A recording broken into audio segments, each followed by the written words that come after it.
Halo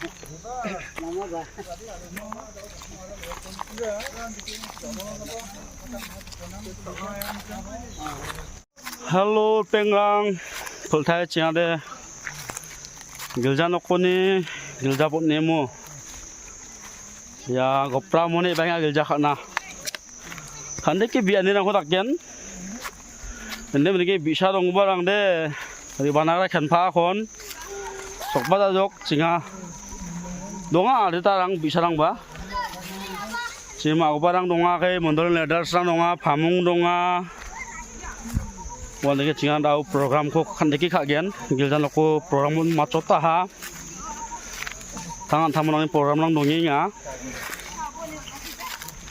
Good Friday ya salja cheni kopra mu cinga dau gilja khande ki khagen ya cheni gicam ambia curang thusinga cinga ba salsau de aching plagen thusina angen ya mo kon masuk ke tengah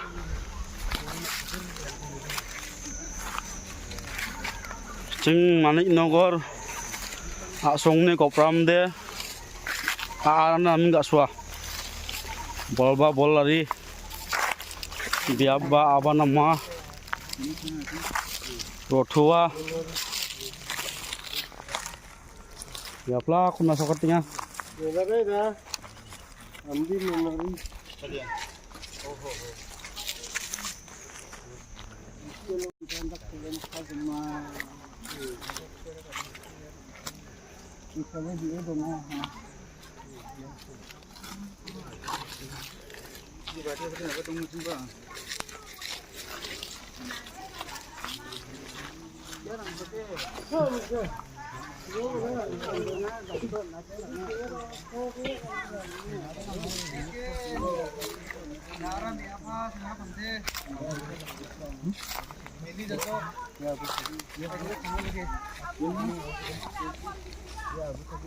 kalau pengen tak lalu kecil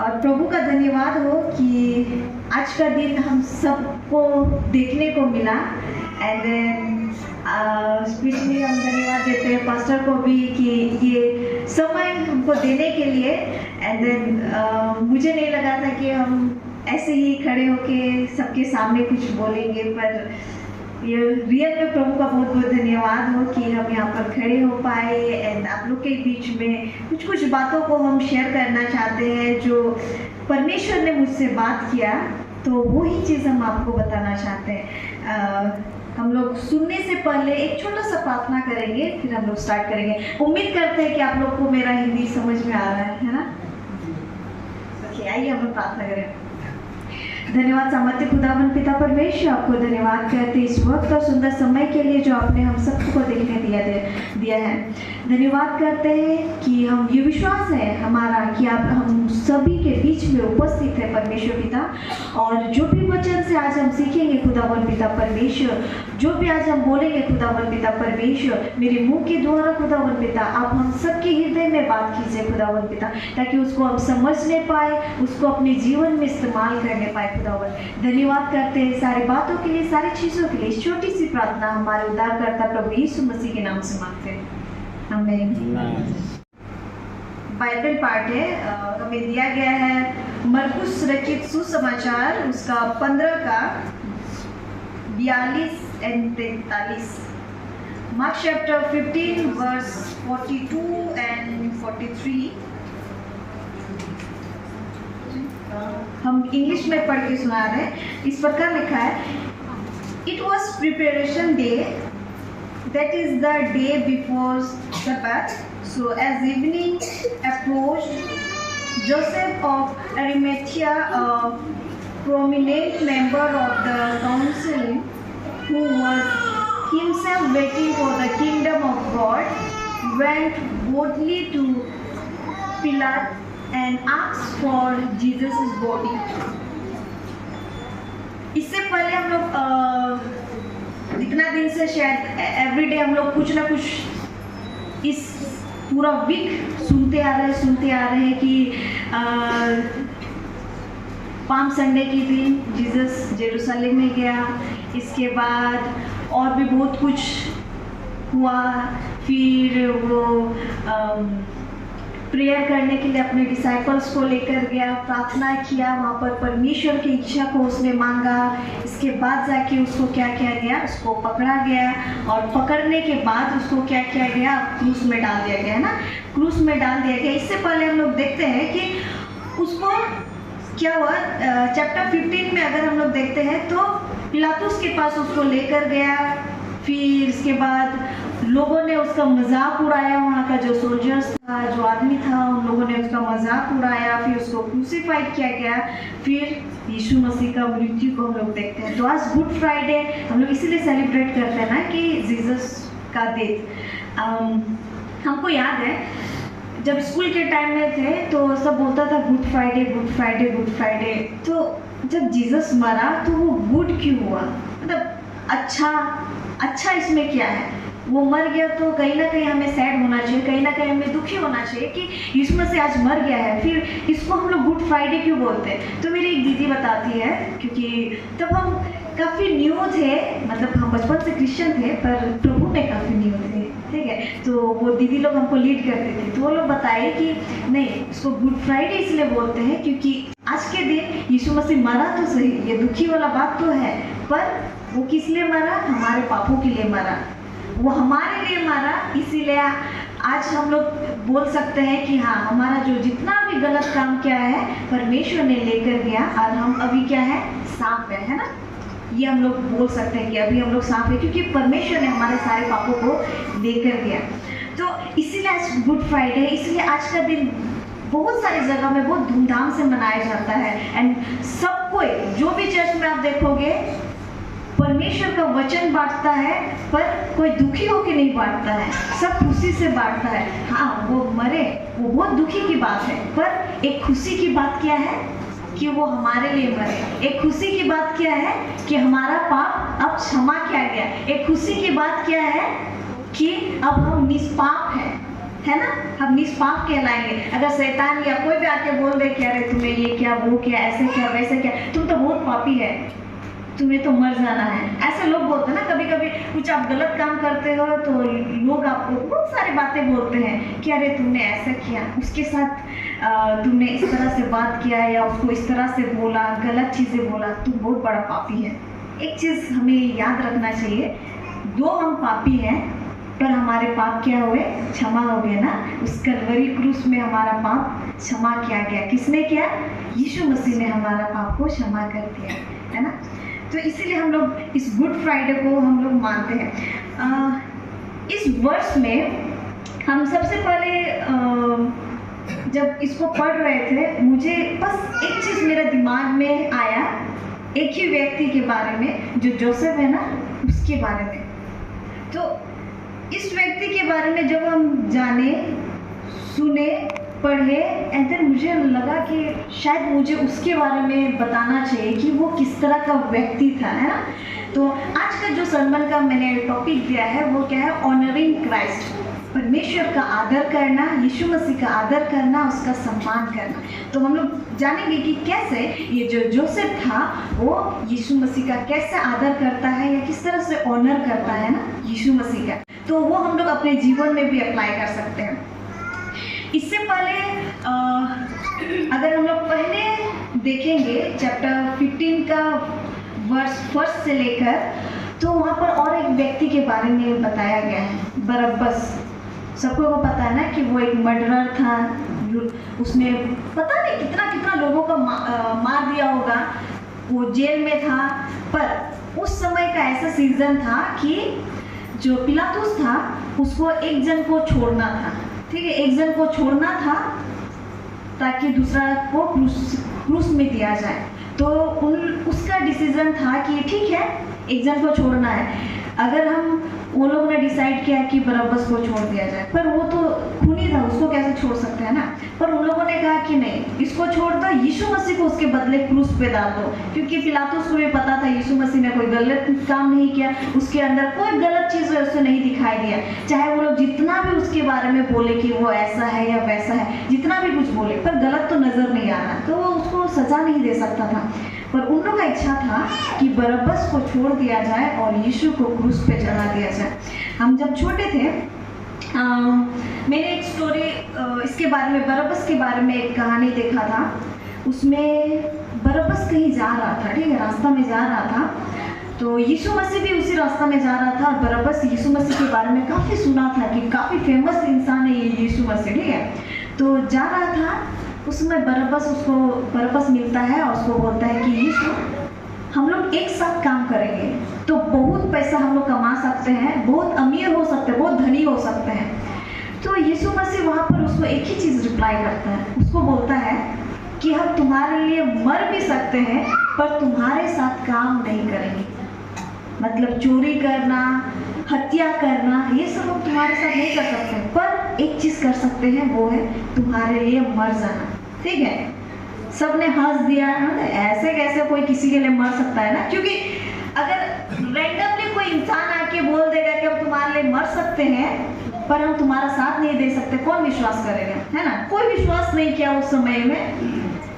पर जब ये scene आता है जहाँ पर बोला गया कि बरअब्बस को छोड़ दो, यीशु को क्रूस पर डाल दो, एंड देन बरअब्बस को जब छोड़ दिया गया, उसके दिमाग में ये बातें आया कि रियल में यीशु ने मेरे को बोला था एक बार कि हम तुम्हारे लिए मरने के लिए भी तैयार है पर तुम्हारे साथ काम नहीं करेंगे।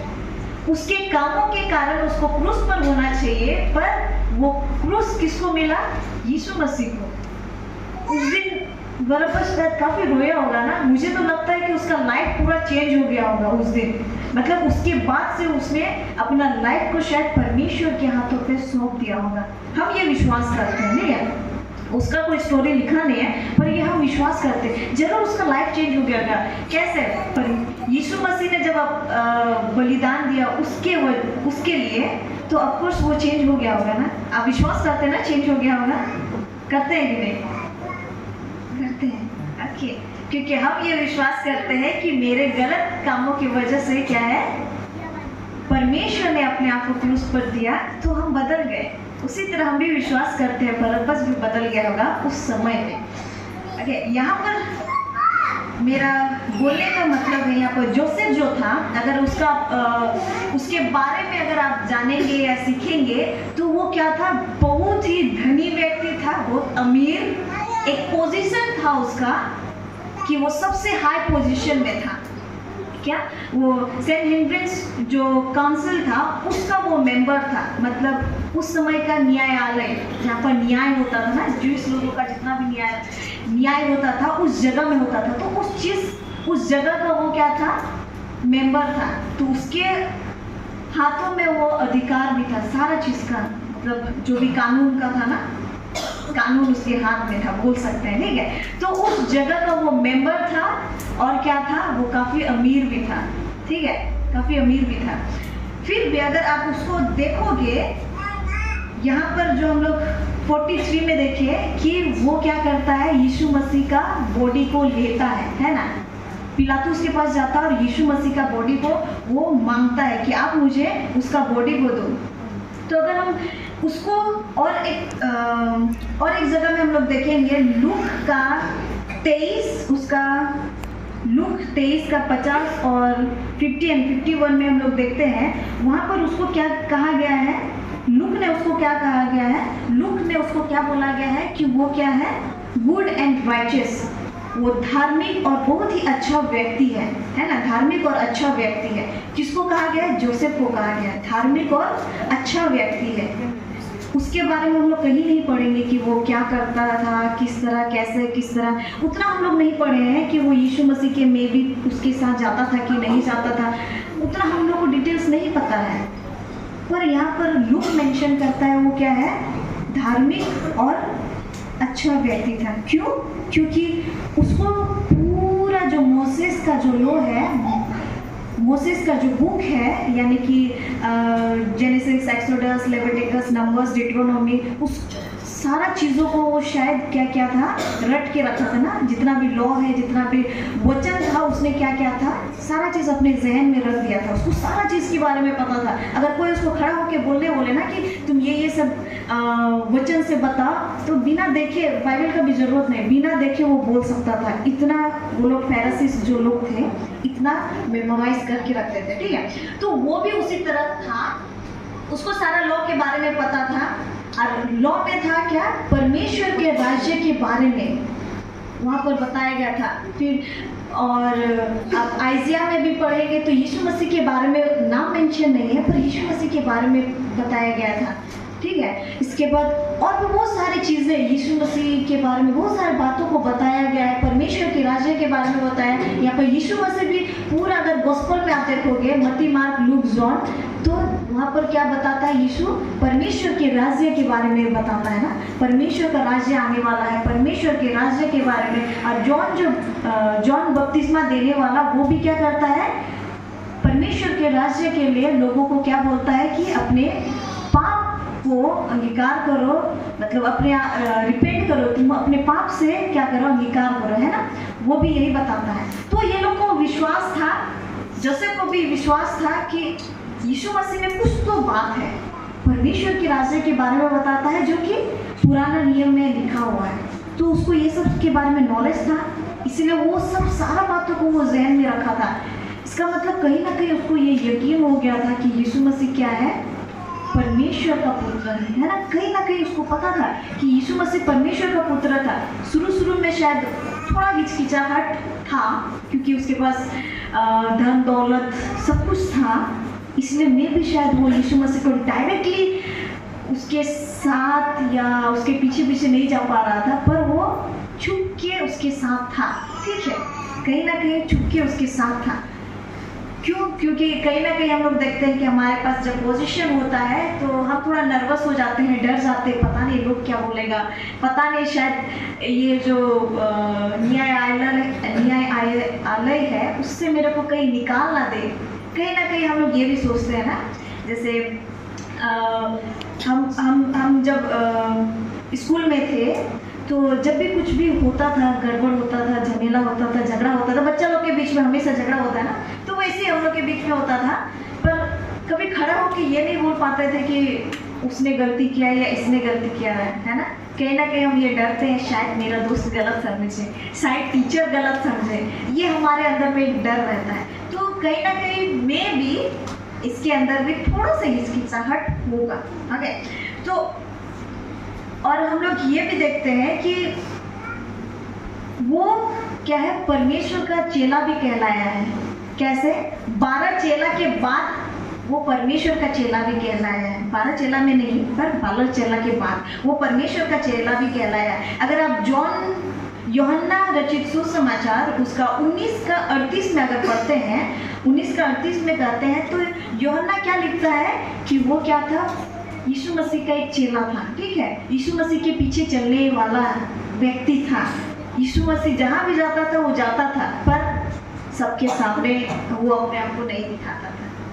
कहीं ना कहीं वो छुप के परमेश्वर का क्या करता था, वो सम्मान करता था, आदर करता था, उसके आगे पीछे जाता था, पर लोगों को नहीं बताता था, है ना। तो अगर हम लोग इस बुक में देखेंगे, जोसेफ को देखेंगे तो वो क्या करता था, वो परमेश्वर का बहुत ज़्यादा सम्मान करता था, आदर करता था, और उसके अंदर में एक साहस था कि हम क्या करेंगे, उसको बचा तो नहीं पाए, क्योंकि कहीं ना कहीं अगर उस यीशु मसीह को जब सिनहेड्रिन में लेकर गया, वो लोग जब डिस्कस कर रहे थे कि यीशु मसीह को क्रूस में दिया जाए, वो उस चीज़ के अगेंस्ट में था। शायद मैं भी वो बहुत लोगों को बोला होगा कि नहीं ये गलत है, ऐसा मत करो, वैसा मत करो। वो अपने आप में वो एक करेज दिखाया, एक हिम्मत दिखाया कि नहीं ऐसा होना नहीं चाहिए, पर किसी ने उसका सुना नहीं, ठीक है। तो कहीं ना कहीं वो परमेश्वर के साथ था, कहीं ना कहीं वो यीशु मसीह के पक्ष में था। वो चाहता था कि यीशु मसीह क्रूस पर ना चढ़ाया जाए, पर बाकी लोग क्या थे, उसके अगेंस्ट में थे, है ना। पर उसके पास दम था बोलने का, वो कहीं ना कहीं ये सारा चीज़ों को लेकर वो लोगों के सामने अपने ताकत को वो दिखाता था, पर कोई गौर नहीं, कोई बात नहीं। पर मरकुस 8 का 34 और 38 में देखते हैं कि वो काफ़ी बोल्डली के साथ ब्रेवली के साथ हिम्मत लेकर वो पिलातुस के पास जाता है और क्या करता है, उसका डेड बॉडी मतलब उसका बॉडी लेने का वो परमिशन मांगता है। जब वो जिंदा था उसने ट्राई किया, कोशिश किया कि उसको बचाया जाए, है ना। इसके बाद जब वो मर गया उसने क्या किया, उस बॉडी को ऐसे ही सड़ने नहीं दिया। उसने क्या किया, उस बॉडी का उसने आदर किया, है ना, सम्मान किया। इसलिए उसने क्या किया, परमिशन मांगा और उसको दफना दिया। अगर आप वहाँ पर गौर करोगे, यीशु मसीह का 12 चेला टोटली सब गायब हो गए, सब गायब, डर के मारे वो लोग कहीं चले गए। वहाँ पर कोई नहीं था सिवाय 2 लेडी के, और बाकी सब उसके 12 चेले क्या गए, भाग गए। तो वहाँ पर किसी को तो आना था। वो कौन था, 12 शिष्यों में से कोई नहीं था, पर उसका दूसरा एक चेला जो कि जोसेफ था, उसने क्या किया, हिम्मत से जाके पिलातुस के पास गया और उसका डेड बॉडी को परमिशन लेकर वो आया। अगर बाकी फरीसीस को पता चला या सदूसीस को पता चलता कि ये जोसेफ जो हम लोग के साथ था इतना साल जो इसका पोजीशन, इतना लेवल, इतना हाई हम लोग करके रखे थे, और जाके उसने क्या किया है, पिलातुस के पास गया है और उसका शरीर लेकर आया है, इन लोगों को बहुत बुरा लगा होगा ना। मे भी बुरा लग सकता था, बहुत कुछ हो सकता था, उसको वहां से निकाल सकता था। यीशु मसीह को जो पापी नहीं किया उसको क्रूसिफाई कर सकता है, तो क्या जोसेफ को वो लोग कुछ नहीं कर सकता था? बहुत कुछ कर सकता था ना, उस जगह से निकाल सकता था, उसको मार सकता था, उसको कुछ भी कर सकता था। इतना अधिकार उन लोगों के पास था, पर फिर भी उसने क्या किया, कुछ भी हो जाए पर एटलीस्ट हम इसका बॉडी को हम सम्मान दे सकते हैं, एक सम्मान के साथ क्या कर सकते हैं, इसको दफना सकते हैं ना, सम्मान के साथ एक दफना सकते हैं। हम लोग इसमें देखते हैं क्या करता है, वो अपने लाइफ को वो रिस्क में लेता है, इसलिए वो यीशु मसीह का क्या करता है, बॉडी को वहाँ से रिक्वेस्ट करके, उस पिलातुस से रिक्वेस्ट करके वहाँ से लेकर आता है, ठीक है। और वो क्या था, वो उस बॉडी को बड़ा केयर, मतलब यीशु मसीह को बहुत केयर भी करता था, एंड केयरफुली उसने उस बॉडी को लेकर जो भी काम करना होता है उसने करके उसको रखा। अगर आप मोस्टली पढ़ेंगे तो क्या हम लोग क्या देखते हैं, यीशु मसीह मरा फिर जी उठा, गुड फ्राइडे उसके मरने का, ईस्टर उसका जी उठने का, उसके मिडिल का पार्ट को कोई नहीं बताता है, उसका बरियर को लेकर कोई नहीं बताता है, उसका दफन को लेकर कोई नहीं बताता है। पर यहाँ पर मार्क क्या है, मरकुस क्या है, वो उसके दफन होने का और किसने किया है वो एग्जैक्ट बताता है कि किसने किया, किसने उसको दफनाया या किसने इस परमिशन को लेकर आया, वो एग्जैक्ट बताया कि कौन, जोसेफ।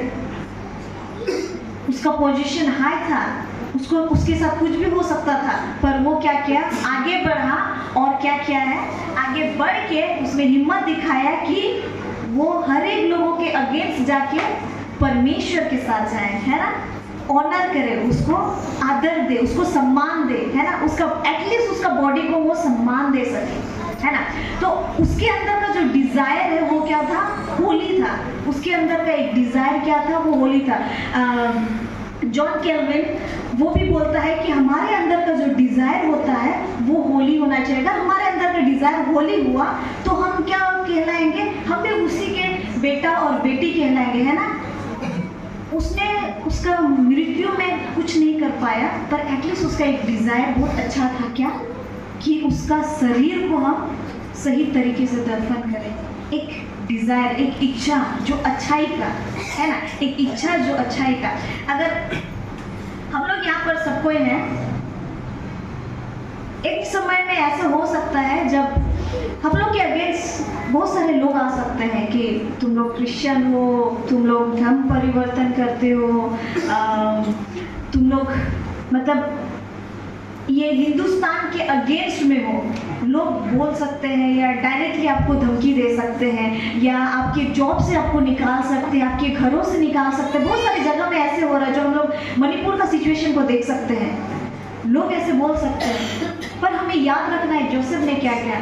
उसके पास पोजीशन था, उसके पास पैसा था, उसके पास सब कुछ था, फिर भी उसने हर एक चीज को दाम में रख के क्या किया, उसने यीशु मसीह को छोड़ा नहीं, है ना, छोड़ा बिल्कुल नहीं। 12 शिष्यों ने उसको छोड़ दिया, ठीक है, पर जोसेफ था जो उसका बॉडी को लेकर आया, है ना, जोसेफ ही था, तो उसने छोड़ा नहीं। उसी तरह अगर हम लोग इसको अगर हम लेते हैं, सोचते हैं, समझते हैं कि जब एक जोसेफ वो कर सकता है तो हम क्यों नहीं कर सकते, है ना।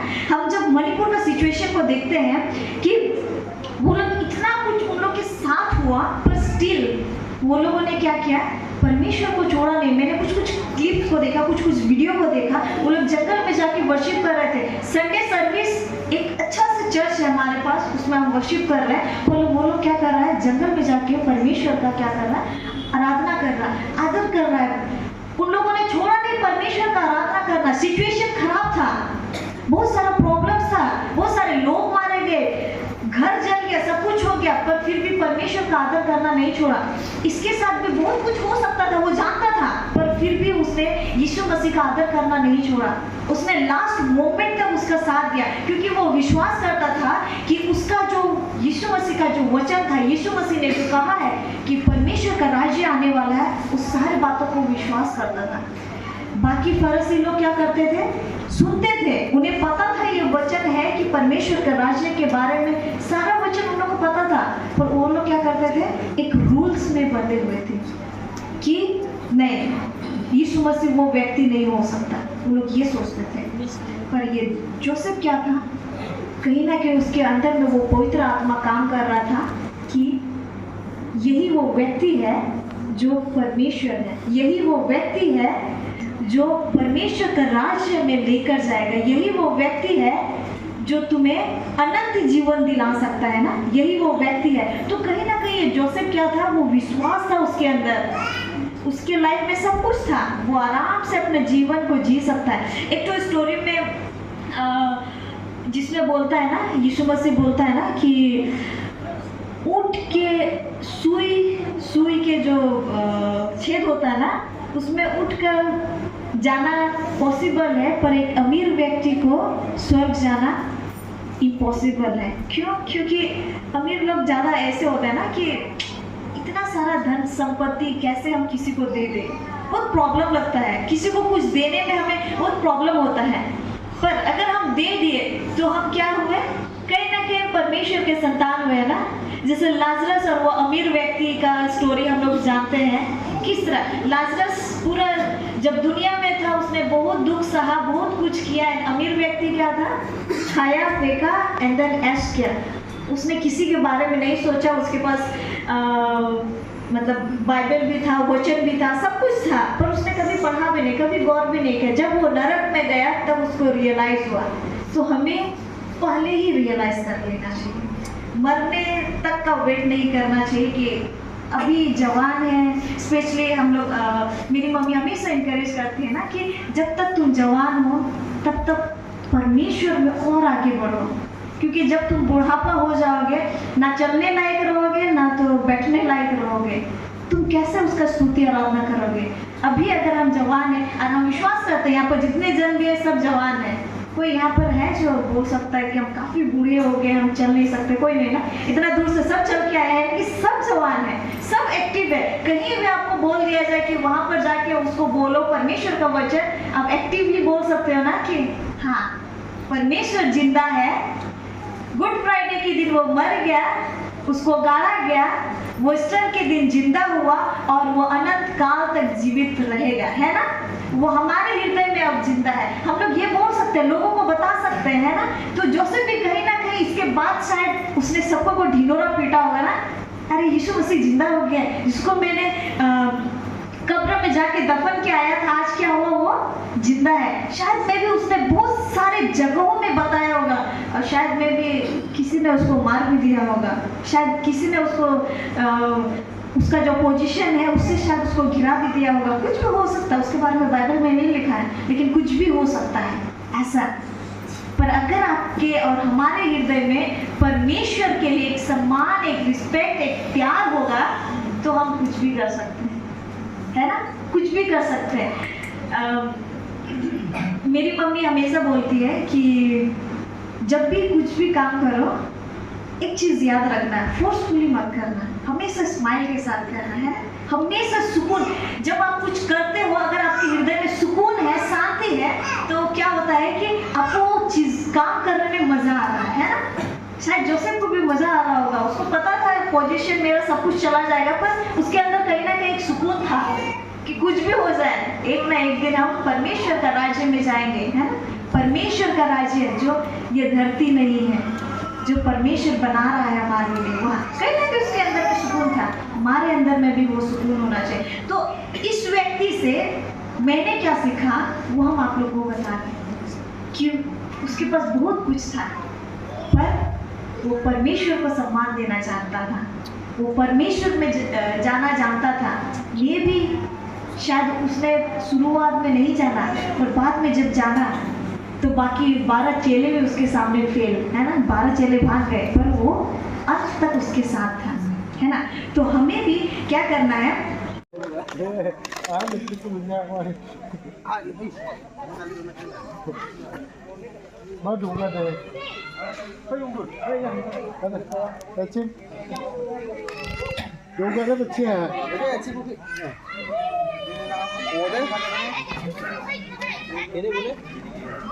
ये दीदी निको kalau kayak bro kalau dulu ya ngasih dong